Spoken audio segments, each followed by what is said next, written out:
All right, here we are, another episode of Flipping Houses for Rookies. Good morning, Peter. Morning, Bill, or How are afternoon, or evening, or dead of night. Whenever you're listening. Yeah. Here we are at episode number 351.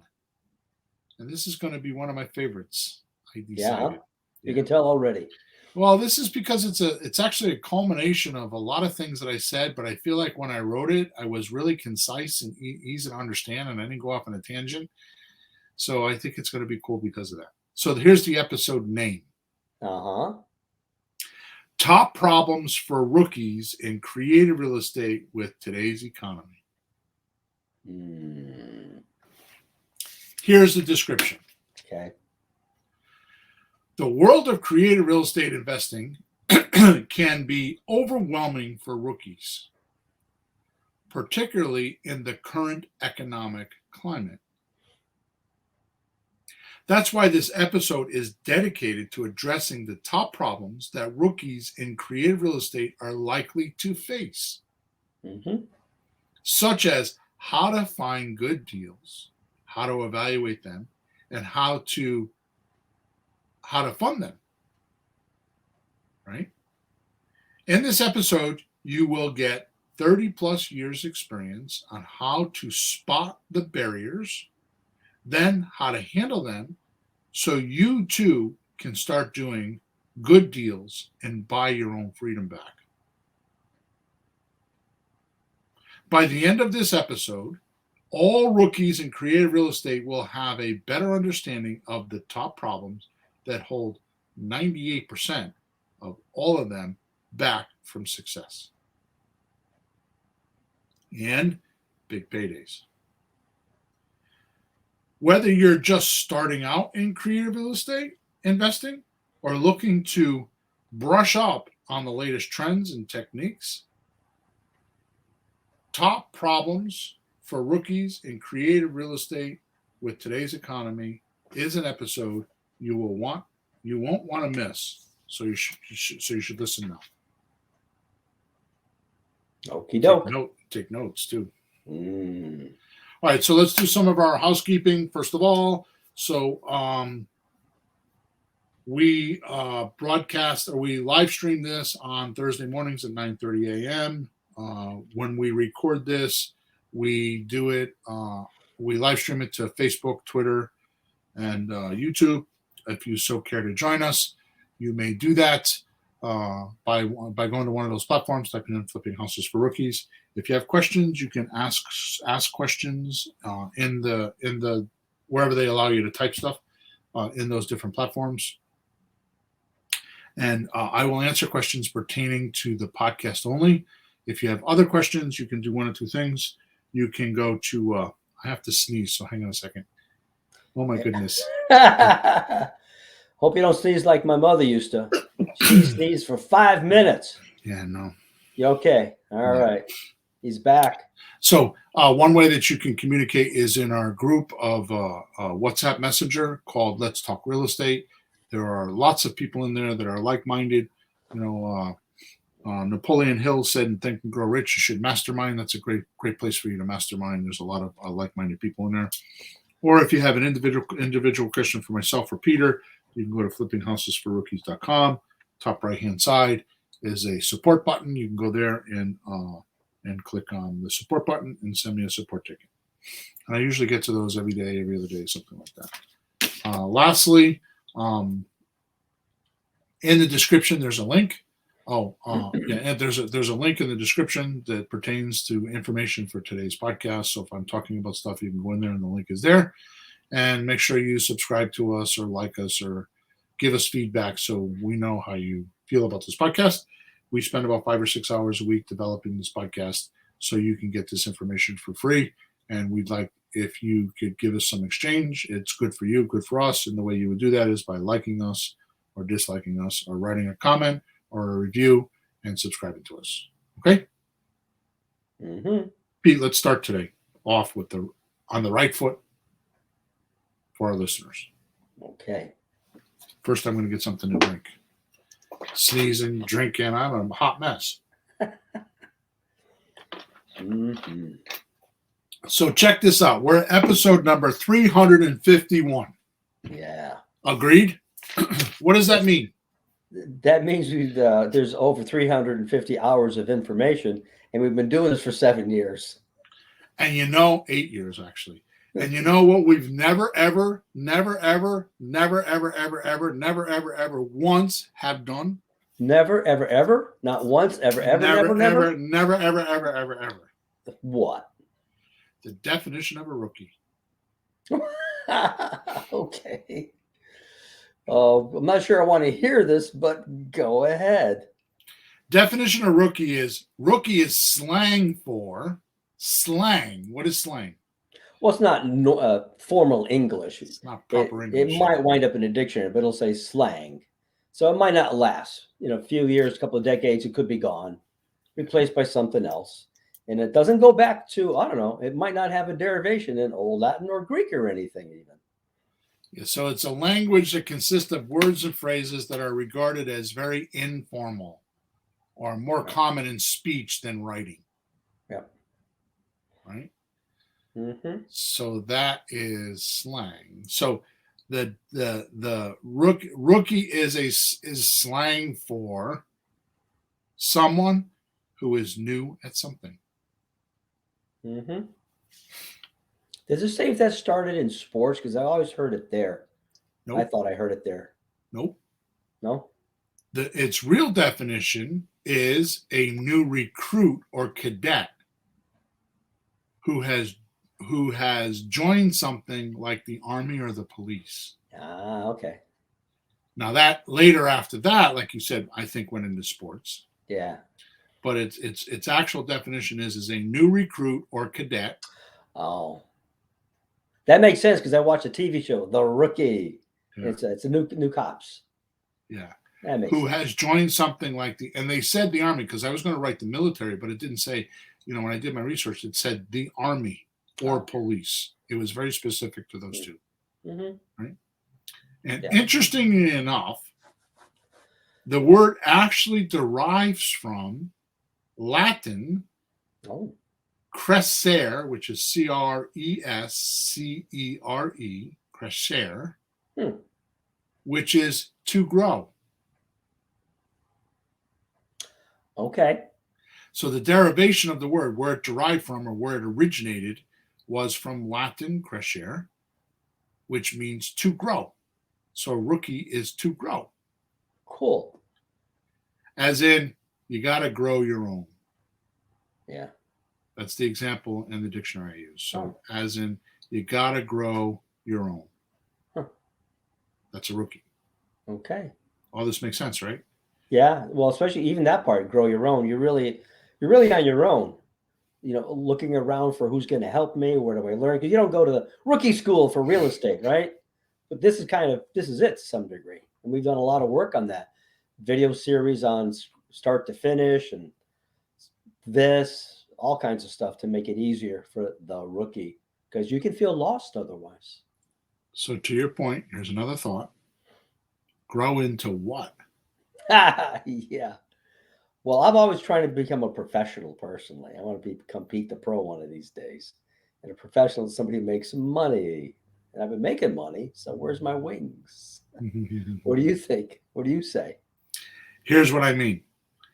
This is the first stumbling block for almost 99% of creative real estate rookies. Grow into what? Oh, yeah. What is creative real estate? Yeah. Now, we did this a few podcasts back. I defined it, but I think it was out of context, which is why I'm bringing in rookie, because rookie is you're new to an industry and you need to grow into it. So what are you going to grow into? Yeah. So what is creative real estate? First, it is not what the internet says. An alternative solution to the conventional way deals are done now. They should call it the ultimate solution. You just got to change an adjective. Ultimate. Conventional, by the way, means Mm-hmm. based on or in accordance with what is generally done or believed. Mm. So it is what is generally, so conventional means based on or in accordance with what is generally done or believed. Doesn't mean it's right or wrong, it's just what No, we do. no, because people believe that generally you go get a realtor to buy a house. That they just think that, because they're more organized or whatever. They don't think about other ways to do it. Because So investors are I could go wild home from guys. work every single night and I could drink a 30-pack of beer. That's Okay. that's what I generally do, and that's what I generally believe. Yeah. Uh-huh. Is that good for me? No. Probably not. No. Nope. So that taps into another whole nother topic, which I talked about many episodes again, and probably would do it again. Habits. Yeah, I haven't talked about habits in a while. Ooh. So in 1949, I talked about this in just recent podcasts. In 1949, the National in 1949, the National Realtors Association was formed to police the ethics of realtors. Yep. So they had to write a code of ethics because they were not being good boys and little girls. And they had to create the National Realtors Association to police the bad little boys and girls that were stealing deposits and selling real estate that was not really owned by the owners, and all those things that they did back in the day. Sometimes things just don't change, do they? Prior to this date, realtors were not considered ethical and not to be trusted. Which begs the question, how did we buy and sell real estate before 1949? Yeah. However, what the realtor did do for us, or did do for the industry, because they did, and it's not all bad, they did good things. Mm-hmm. Maybe. Mm-hmm. Was get the banker involved. Mm-hmm. Which meant at closing, the seller would get paid in full, would not get paid in full prior to this. Right? So we used to joke about it in some of our seminars, right? Yeah, I'll buy your land from you, and I'll pay you, what was it? 3 chickens, 2 pigs, and a dozen eggs. And a dozen eggs every month, right? Yeah, I mean, there were banks, and you see even old movies like the banker would steal the farmer's ranch by doing something bad and diverting the water, ruining the ranch, and getting his ranch back. So there could be that. But people think today that you have to follow rules to buy real estate. You have to go to you don't have to do damn anything. If between you and a person, you can do what you want. You have to do one thing. You have to agree. You have to agree. Yeah, but it's buyer and seller need to agree. Yeah, it's between you and the seller. Like, we don't need permission to do this. Now, Peter, I'm going to go on a limb here because I'm going to ask you a question I just thought of. Okay. And I want you to be 100% honest with me, which you always are. Have you connected the dots yet? Which dots? So we talk about the creature from Jekyll Island. Yeah. And we talk about the monetary system, which if you have not watched that video or read the book is much better. The book is thick. It's 2 inches thick. It's 500 pages. Yeah. But there's a 40-minute video from the author on YouTube called The Creature from Jekyll Island. It's how our monetary system happened. And by the way, Jekyll Island isn't some weird thing. It's just an island off the coast of Georgia. It's not like this big made-up thing. It's just an island. It's a funny name, but it's just a place. Yeah, you can go visit it today in real time. You can actually go there, right? So Jekyll Island happened in, I think, the 30s. I thought it was like more around World War One, wasn't it? 1911, 17. Yeah, they started it then, but by the time they got it implemented and passed through the laws and all that stuff, it was several years later. Wow. So even if it's the 20s, right? So actually, you're right. You're right. Here's the reason why I know that. because my impression, we're way diverted right now, but my impression of the Depression and why it happened was because of income taxes. Which started around them, just around World War I, 1917, 18, 16. So the creature from Jekyll Island was a group of guys, the bankers, that wanted to change the monetary system. They wanted to standardize the banking industry. Mm-hmm. Unfortunately, it was slanted to them. But one of the things that they decided is that they would print money, because the United States government can't print money; they can only use metal, based on our Constitution, right? So they created this thing called the Federal Reserve. The Federal Reserve actually prints the money, and if you look at your money, your dollar bills and $5 bills and tens and twenties and fifties and hundreds, right? It says a note to the United States government, which is an IOU. Because they were printing money, right? What happened was, Peter's going to show you. Let's see. So on this side, God we trust, that's there. On this side. Yeah. Cha-ching. Yep. Reserve note. Yeah, Federal Reserve note right at the top. Federal Reserve note, which is an IOU. So because they were printing money, the way what would happen is they would print the money and the money would go to the government and then the government would spend it. Yeah. So they knew that if they told the public that, they'd be like, yeah, okay, these guys will run the world because they're going to print the money. And the guy with the gold makes the rules. Yep. So they came up with this. That changed to the guy with the paper makes the rules. Yeah. So that comes up with the next barrier they had, like, how are we going to do this? And they came up with income tax. So what we'll do is we'll tell the public that we need to have income tax, and that's what's going to pay the government.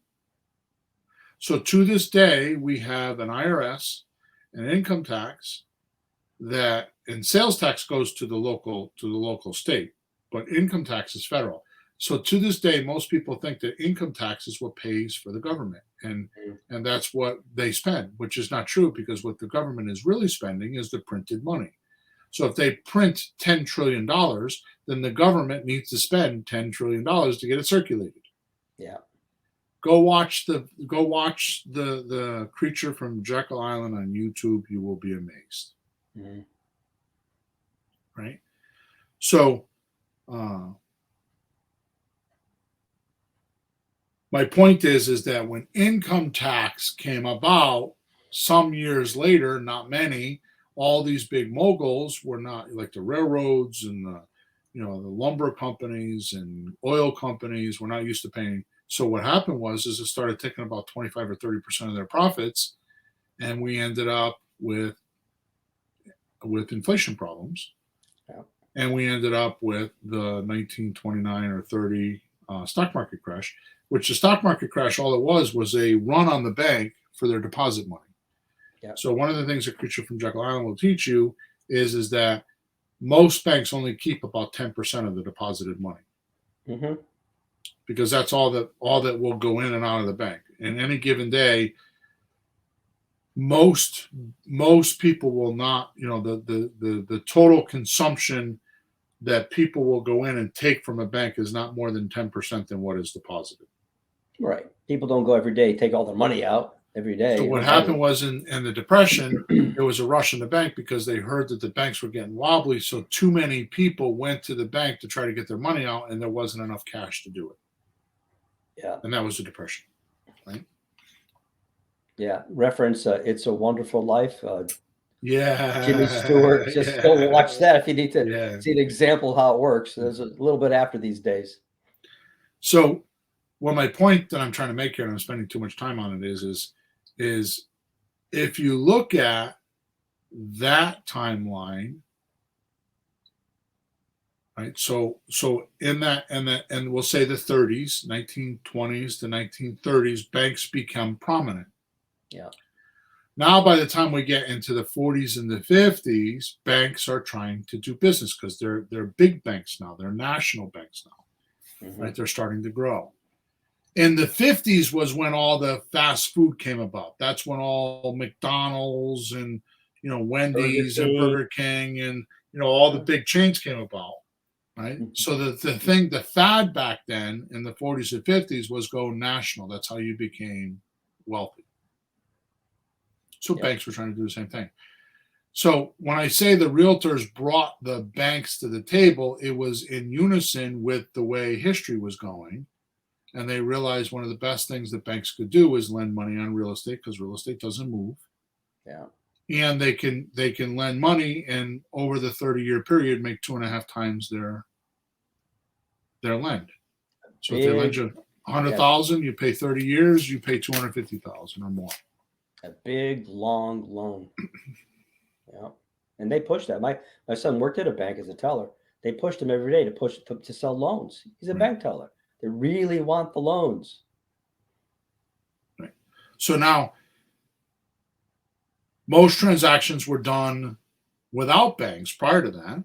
And now the realtor brings the bank onto the scene. So like instead of me coming and saying, Pete, I want to buy your farm and I'll pay you, 3 chickens, 2 dozen eggs, and 4 cows or whatever. Now it's like I can get all my money and I can leave. So the realtors brought that on board, right?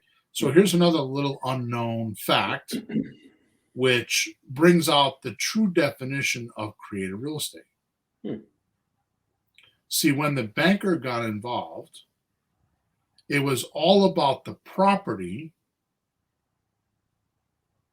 he was lending on, Yeah. what it was worth, and how he would feel safe. Mm. So things like comparables, condition, location, and inspections came about. Sure. Which means the realtor system is all about comparables, conditions, location, and inspections of the house. Because that's the banker's rules. So the only way that the realtor could get their commission was to follow the banker's rules. Yep. Right? We have a podcast way, way, way back, like below 100 episode. I think it's episode 50 or 60, called the Real Estate Mafia. How to beat the real estate mafia, right? I actually wrote a book on that. I never published it, but I wrote it. It's printed. I got 50 copies in the other room. I hand them out as like business cards, right? How to beat the real estate monopoly. All right. So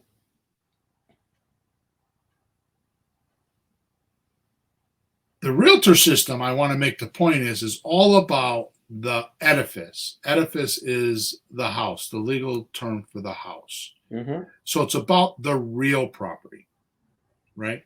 What condition is it in? What location it is in? But realize it's all under the guise of what the banker feels like it's worth in case he has to take it back. So you're never going to get 100% bank loan, right? Yeah. I mean, FHA has something close. Federal Housing Authority has something close, right? Mm-hmm. But it's uncommon. However, in creative real estate, all those things are an afterthought. Mm-hmm. What is the house worth? What is the location? Is it functional? Is it non-functional? Here's why. Creative real estate is all about managing and owning what controls the property. First, it's not about the property. It's about what controls the property. See, in the realtor system, who controls the property? Whoever has the deed. Okay. So I'll ask the question again, who controls the property? So if I have the deed and I don't pay my mortgage, what happens? Oh, well, who owns the money, maybe? Who controls the property is the bank. Yeah, because they control the money. I have a deed and I can knock it down, I can build it up, I can, do whatever I want with it as long as I pay. Yeah. Right. So in creative real estate, we're all about managing or owning what controls the property. Mm-hmm. Which means if we have a lease with an option to buy, we're controlling the property, right? Yep. Nelson Rockefeller said sometime in the past, right? I think that's the original Rockefeller's grandson, wasn't it? John. D. No. Yeah, it was his grandfather. Yeah. Anyways, Nelson Rockefeller is known for his famous statement: the way to build and keep wealth is to own nothing, control everything. Yeah. So a lease option is a lease when an option to buy is a way to control and not own. Now, why would Nelson Rockefeller say that? Because when you have lots and lots and lots of money or properties, your biggest problem is not losing it. So if you personally own it, you can be in trouble. But if you only control it, you're not on the hook for other liabilities too, lawsuits, problems. That's what I think. I have a friend at the cigar shop, and he comes from a very wealthy family. He's actually an ex-alcoholic, and he's not, but he grew up in that elite aristocrat type of. I mean, they owned like towns. They're very wealthy, right? And he talks about it from the other side, which I never heard because he grew up in it as a child. His grandfather was the one. His great grandfather started it. They started with an insurance company, knocking door to door, collecting payments. And they turned it into like one of these big insurance companies. They're big. They own one of the biggest insurance companies, right? Yeah. The point is this is exactly what you say. Their sole concentration is how to keep the money. So I asked the question looking for the answer of the reason why Nelson Rockefeller says own nothing, control everything is to control your liabilities and you control the assets and control the liabilities. And the way you do that is if they can't get to you, they can't take the money away. Yep. Right. So, which means if we have a lease option to buy, we are controlling the property, like I said. Or if we have done a subject to deal and get the deed in our name or entity, we own the property. The biggest difference between realtor's way and creative real estate falls under the old saying: the one with the gold makes the rules. With the realtor system, the banks control and make the rules of the deal by saying yes or no.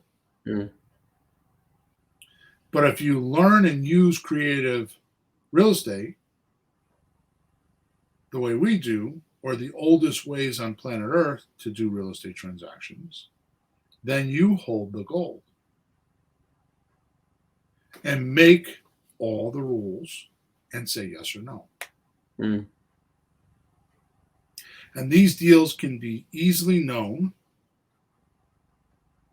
especially if you've rented a place in the past.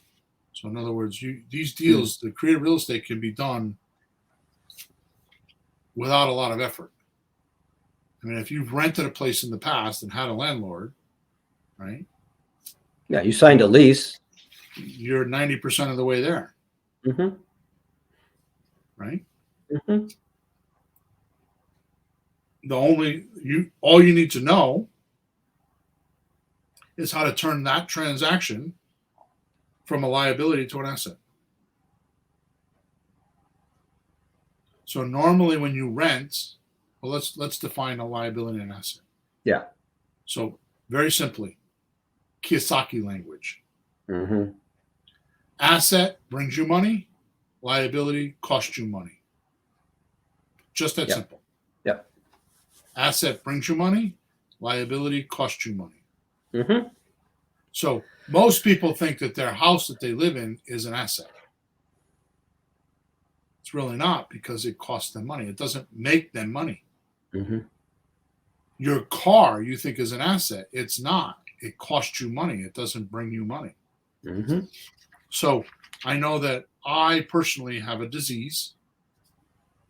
I love to spend money. But it took me later in my life to realize the way I spend my money. I go, and you see me do it, Peter, because I complain to you all the time about it. Mhm. Is like, I'll take all my reserves, all my cash, and I'll buy, like I just bought a 2-family house. Uh-huh.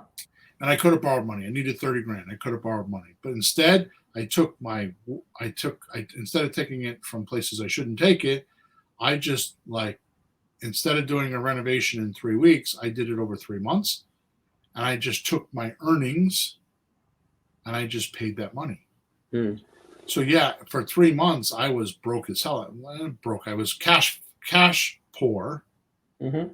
but I poured all the money into that unit, and now I have a 2-family house that makes $1,485 a month profit.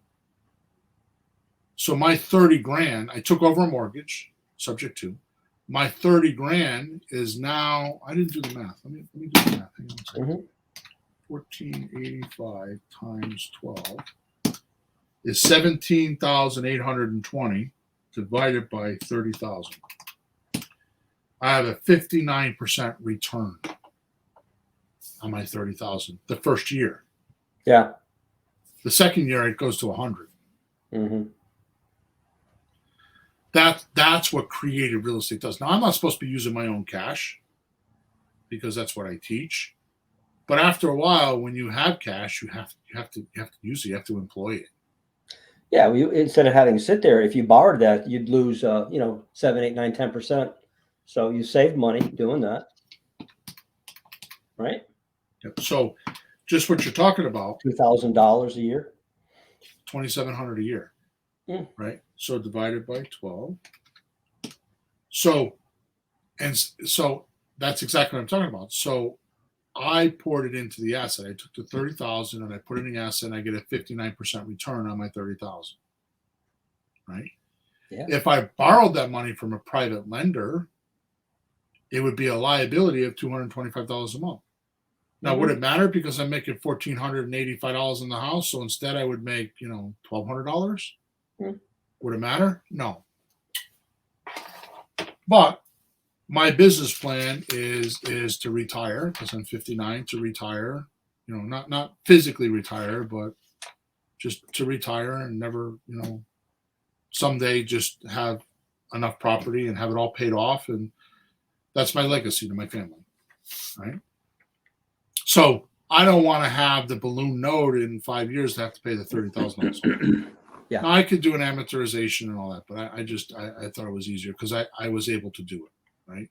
Yeah, but isn't this the point that this is creative financing? You could do this, or you could have done that, or could have done that instead. You pick the one that fits your lifestyle right now, how you want to do it. You got choices. You don't have to go to a bank, get a loan, blah blah blah blah. 30 years, you can do it 2 years, and you're in there, pure profit. The one with the gold makes the rules. Right? Yeah. Now, I rented that place in 1 week. The first floor was already rented. The second floor I rented in 1 week. Mm-hmm. Now it's a 4-bedroom apartment. I have one that's 2 blocks away or 3 blocks away. And I rented it out last year, and I thought I was robbing the world by getting $1,370, because that was $1,370 a month, because that was the going rate. And I was like, oh man. I mean, prior to that, I was getting $1,100. Yeah, we're used to things happening last year, the year before, or the last 5, 10 years, but things are changing so fast. The numbers are moving. I got $1,595 for this place, and I found a buyer. I found a renter. Now, of course, these are I only have a couple of multifamilies I keep. The rest of them are all my creative deals. Anyways, so we're way off topic. The point is with creative real estate, we control the deals through the paperwork, right? Yeah.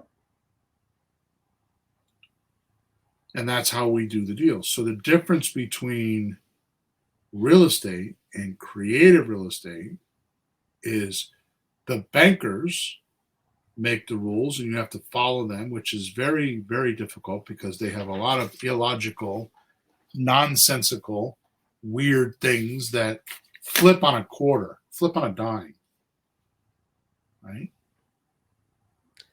Yeah.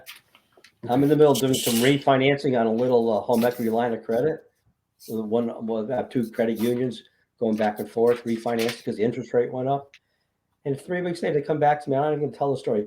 Well, the bank wants to know if you could do this and that instead. Like, no, I want to do this. Would you do this and that instead? No, I want to do what I asked for. Like, Right. like unbelievable. Like, this is my request. I'm the customer. This is what I want. But they have their ideas of what they want. Like, no, this is what I want. I almost yelled at her. Banks. So that's today's world. I mean, yesterday I had some. I had bought my grandkids a bunch of toys, I'll play with outside, and they've outgrown them. So I loaded my car up yesterday, and I brought it up to where I bought them. I bought them there, and I bring them all inside.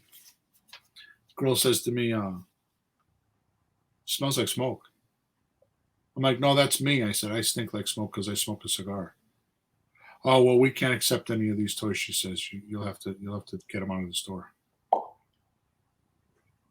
Illogical. That's today's world. Mm-hmm. Right? Mm-hmm. Anyways, let's recap before I move on, because I'm going to pivot the whole podcast in about 2 minutes. So, rookie is slang for someone who is new at something. Yep. Right? So, we decided from the derivation, or where the word came from, is to grow your own. Got to grow your own. Yeah. So you got to grow your own beingness, or who you're going to be. And you decide to have it. You're going to grow into creative real estate. You're going to be a creative real estate investor. Yep. So then we decided, what is creative real estate?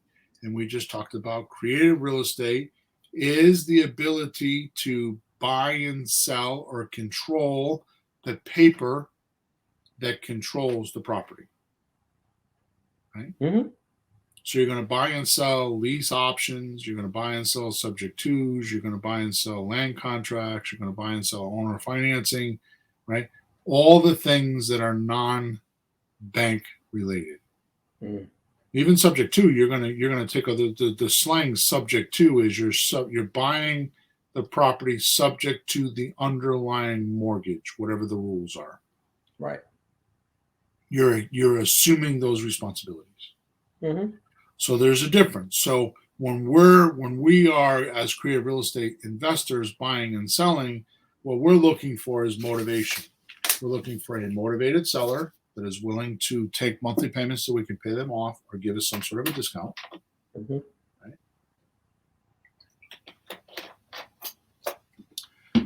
Or we don't do the deal. What we're doing, and we're not doing that because we don't have money, we're doing that so we can leverage our deals, so we can buy more deals, right? Mm-hmm. And I'm not going to do this now because we don't have any time, but I wrote an article one time about if I had $20,000. And the gist of the article was, if I had $20,000, I could put $20,000 down and buy an investment property, which is what they want, 20%. So I'd get $100,000 property. Mm-hmm. Buy one property, I would make a return. Yep. Or I can go to a little bit riskier bank, and I could put down 10% and buy 2 houses. Yeah. Or I can go to a private lender and put down a lot less and buy 5 houses. Put down $5,000 and I could put down 5 houses. Right? So my $20,000, the first way would give me $100,000 worth of assets.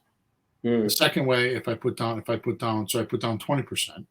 And then if I put down 10%, I would get 2 houses. So my assets would be worth $200,000. Right. Or I could go to a little bit a different lender that only requires 5% down, and I could buy 4 houses. Yeah. Which would be $400,000. Mm-hmm. So that's about the extent of my 20 grand, right? Hmm. Or I could take that 20 grand and I can invest it into marketing, and I could buy 100 houses and get $1 million. Yeah. It's all leveraging. So that's what a creative real estate investor wants to do, is leverage as much as possible so that he can buy more money or she can buy more assets. Right. Okay, does that all make sense? Well, it's simply the least in, the most out.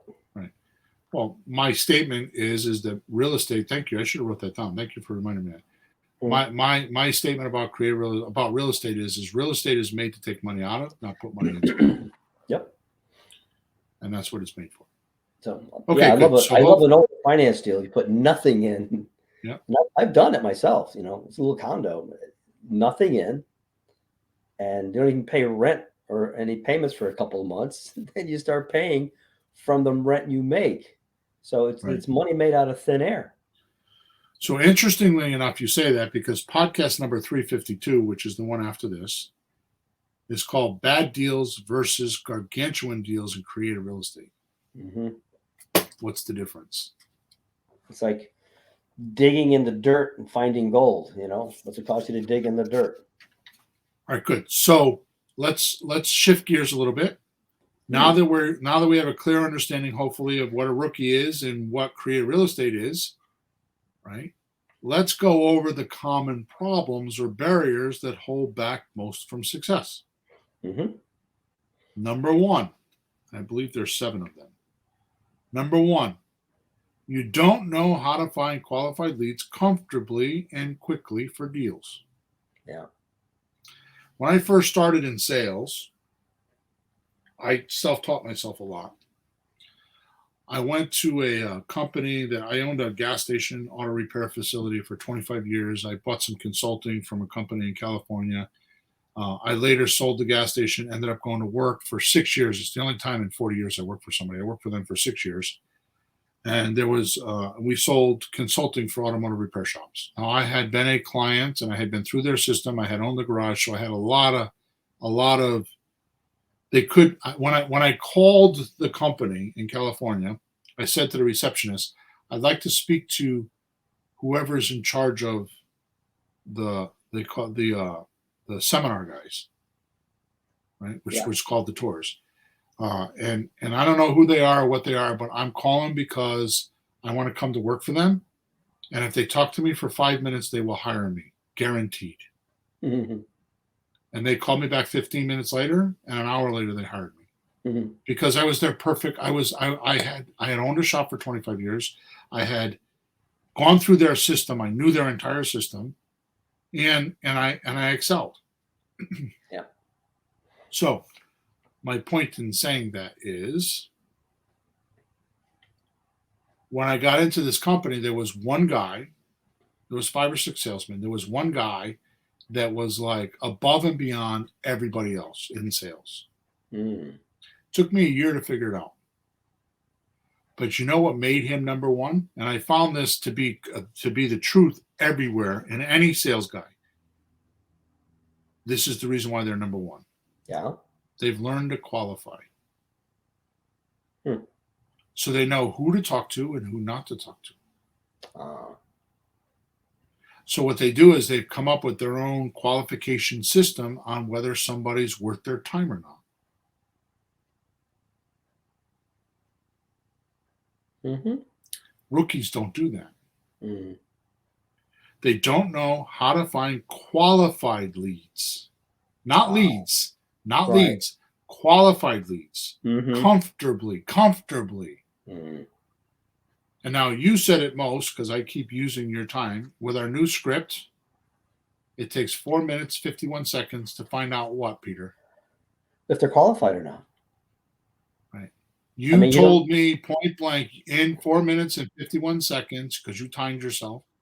And of course, I'm being facetious. We'll say 5 minutes, but I like the 4 minutes, 51 seconds. No, Bill. It was 4:59. Oh, 59. Oh, okay. No, you get to the end of the phone call. You look at the screen. It says 4:59. Okay. So we're going to stick with the 4:51 because I like it. No, that's totally fine. The point is you said to me, I know everything I need to know about the deal in 5 minutes. Yeah. Well, I don't know what I really said, but I know everything I need to know about the person if it's worth going on. Right. It's not even like the deal, the money, how much, how little. It's not even that. Like, is he willing to do terms? Is he willing to give me a discount? If it's no and no, the rest doesn't matter. 3 beds, 2 beds, how, it just doesn't matter. I get coaching clients. I have a coaching client who's been with me probably 3 or 4 months, and I still can't break them of going and looking at the houses first and not qualifying to sell it. Really? Oh boy. They're stuck. They're rehabbers, ex-rehabbers, are still doing rehabs, and they're the type of client that goes and buys a house for 200,000, renovates it for 200,000, sells it for 800,000. Yeah. One of those kind of people. Okay. So number one, you don't know how to find and qualify leads comfortably and quickly for deals. Number two, then when you figure out leads or think you have enough leads, because here's what happens. It goes quantity, quality, then viability. Yeah. So what you do is you tend to get a lot of leads and then try to get a virtual assistant to bring them from quantity to quality. And you don't know how to do that. So what you end up doing is doing volume instead of quantity. Right. I'm sorry, you're doing volume instead of quality. Yeah, that's what you said. You're talking to too many people, not finding the right ones. And you're getting beat up. Not getting rid of the wrong stuff. And you get beat up. And what you do is you put somebody between you and the seller, which is usually a virtual assistant that's not as good. And they excuse me. Because you don't know how to qualify them. You can't teach your VA how to qualify them, virtual assistant. Yep. Which is how I figured out the difference between me and a rookie is I can convert better. So what I tell the rookies is you got to make 100 phone calls, 50 to 100 phone calls to get used to talking to a seller, which nowadays is not true because with our scripts and all our software, you don't even have to do that anymore. Right? The trick is that if you know how to qualify or pre-screen a seller, then you don't need to have volume, because it used to be if you call enough people, you will find a motivated seller that will say yes. And motivated sellers do not need experience. They'll sell their house to anybody that's willing to take it off their hands. That's right. Right? Even a 10-year-old kid. Yep, it's a 10-year-old kid or nobody. Right. So you see where I'm going here, Peter? So you don't know how to find qualified leads comfortably and quickly. And then once you think you have that figured out, which is usually with volume, right? You worry too much about what to say to the sellers.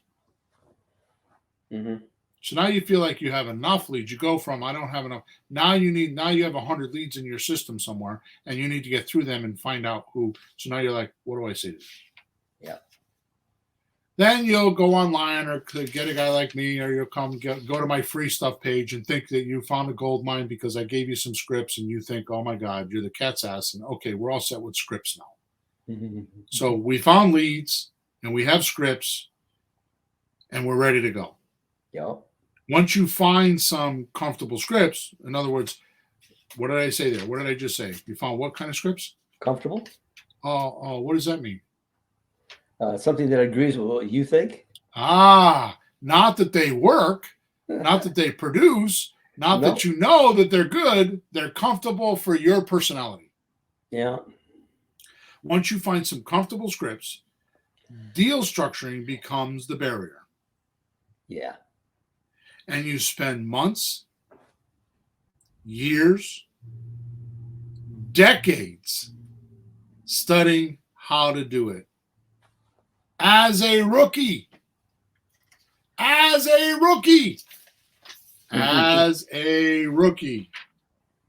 Definition of rookie. Rookie is slang for someone who is new at something. Yeah. So you're studying this as a rookie. Yep. Still not buying. Yeah. Still studying. No, wait a minute. I'm doing research. No offense. So now, number 6.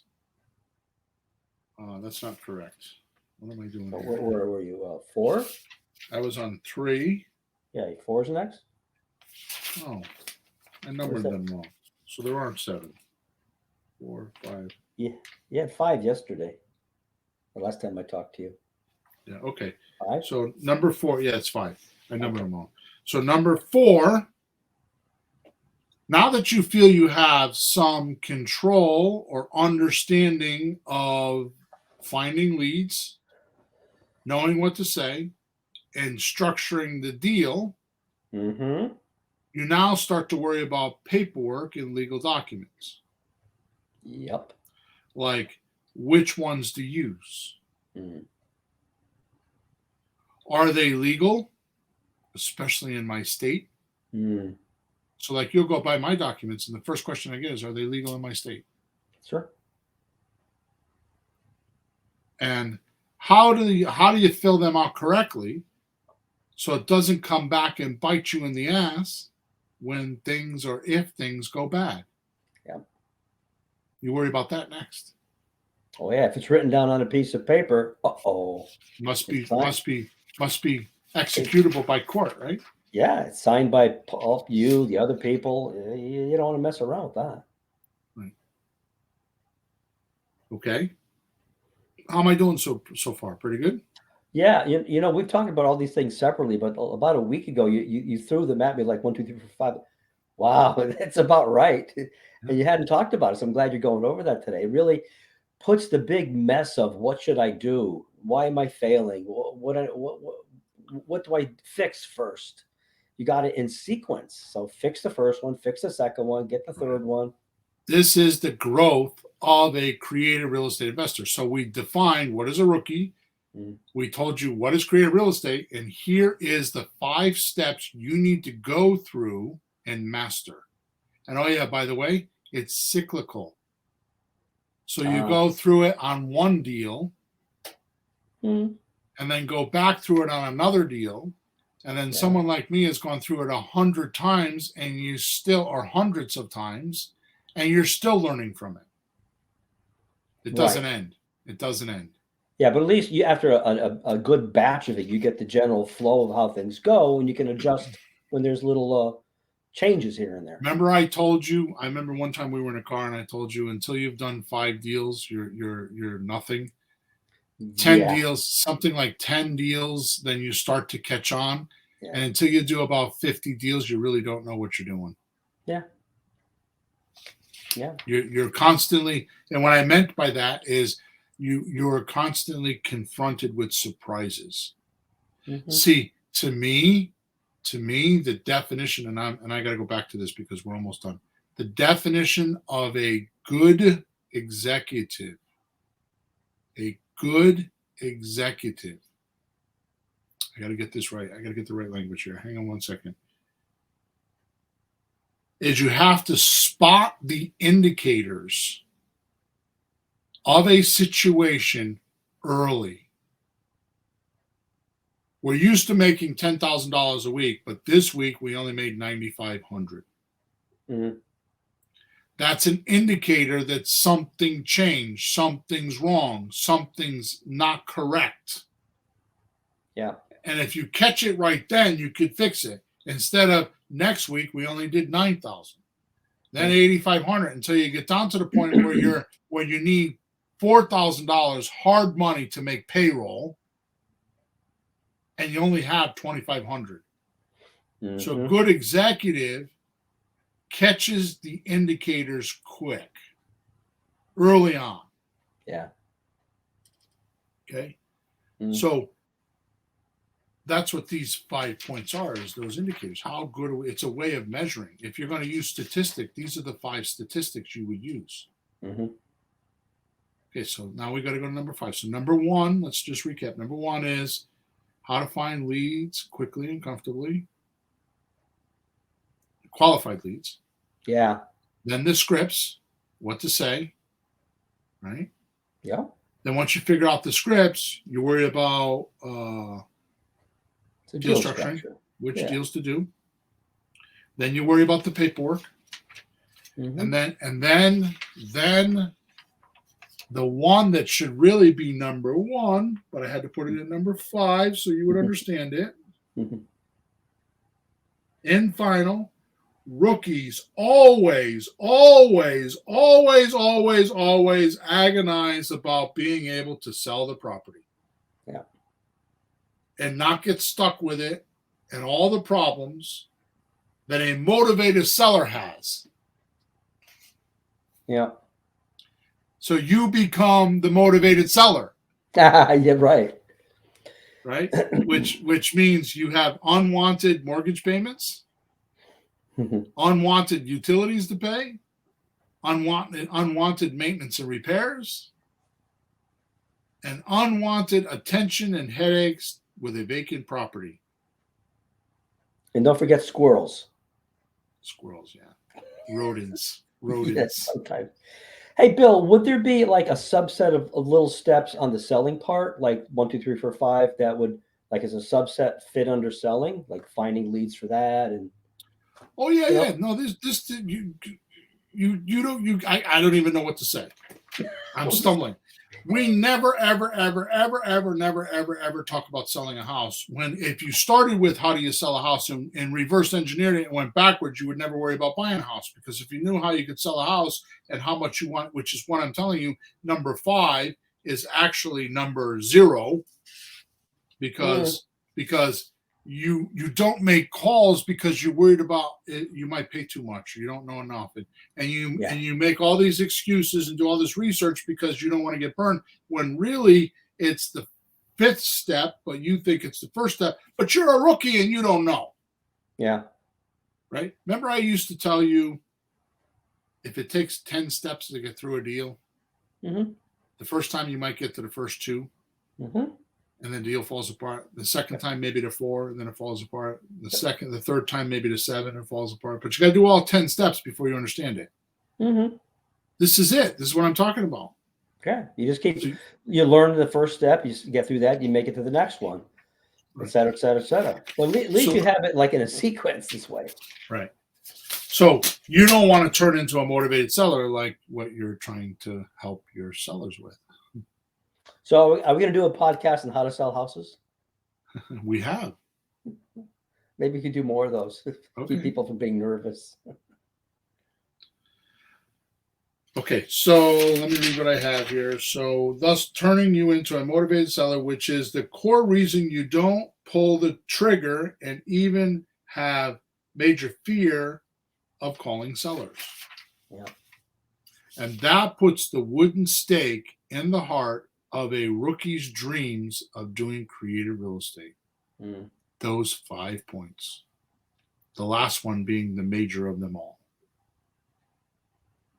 Often stops him or her dead in his cadet tracks before leaving basic training. Truth is, the only way to make truckloads of dough in creative real estate is to talk to sellers who control the property and tend to be motivated. Only those people can help you with your freedom. None others. Not the real estate. Yeah. It is a people business, not a real estate business. Just go to a closing yourself. Just observe the closing. Be a fly on the wall and watch the closing. And you will not find the house there signing the paperwork. So at the end of the day, the number one thing rookies are trying to overcome is rookies are too worried the seller has more questions than he or she has answers, and never makes the phone calls or makes enough phone calls because they're afraid the seller will have more questions than they have answers. Which brings me to my last point. Any and all pros have figured out the one secrets rookies don't know. How to quickly qualify and keep your, how to quickly and qualify and keep or whack the first, the right sellers. I don't know why I stumbled with that so much. I'm going to read it again. How to quickly qualify and keep or whack the right sellers. Our pros, like we talked about already, have a 5-minute conversation and know everything they need to know on whether they should do the deal or not. And this is truly the biggest difference between a rookie and a pro. So it is worth pursuing how to do this, which is why I made a training video for you to see about how we exactly do this. Practically push button style. Mm-hmm. Just go to today's podcast description. The link is there, and I'll show you how to do it all today. Just go click on it and watch it. And let's do that again. Okay, I'm going to stop reading. You'll be blown away. Mm-hmm. And how quickly you can move from being a rookie to a pro, making consistent monthly mailbox money. Check in the mailbox by next month. The link is in the description of this podcast, wherever you're watching it or listening to it. It's worth your time. Mm-hmm. Thank you for listening. Like I said already earlier, episode number 351 is bad deals versus gargantuan deals in creative real estate. Pretty interesting concept that I go through there. Actually, I learned from just writing it. Please make sure you subscribe to us wherever you're watching us or listening to us. Make sure you give us a review. Type in whether you like us or not. We spend about 5 or 6 hours a week putting these podcasts together so you can have free information, which is cool, but you need to keep your exchanging with us by giving us. You'll feel better if you get exchanging with us and just not take something for free. You might as well give something back, and that would be a review. That would be subscribing to us. That would be liking us or disliking us. If you dislike us, I don't think you're still here, but by liking us and giving us feedback. If you have any questions, you can go to flippinghousesforrookies.com. And on top right-hand side, there's a support ticket that will come to Peter and I directly. Or if you want to get part of our little mastermind group, you can go to WhatsApp Messenger and look for Let's Talk Real Estate. If for some reason you can't find that Let's Talk Real Estate, just send me a support ticket and I'll send you a link. Okay? With that said, we are over and out. Thank you for spending time with us, and we will talk to you on episode number 351. Have a good week.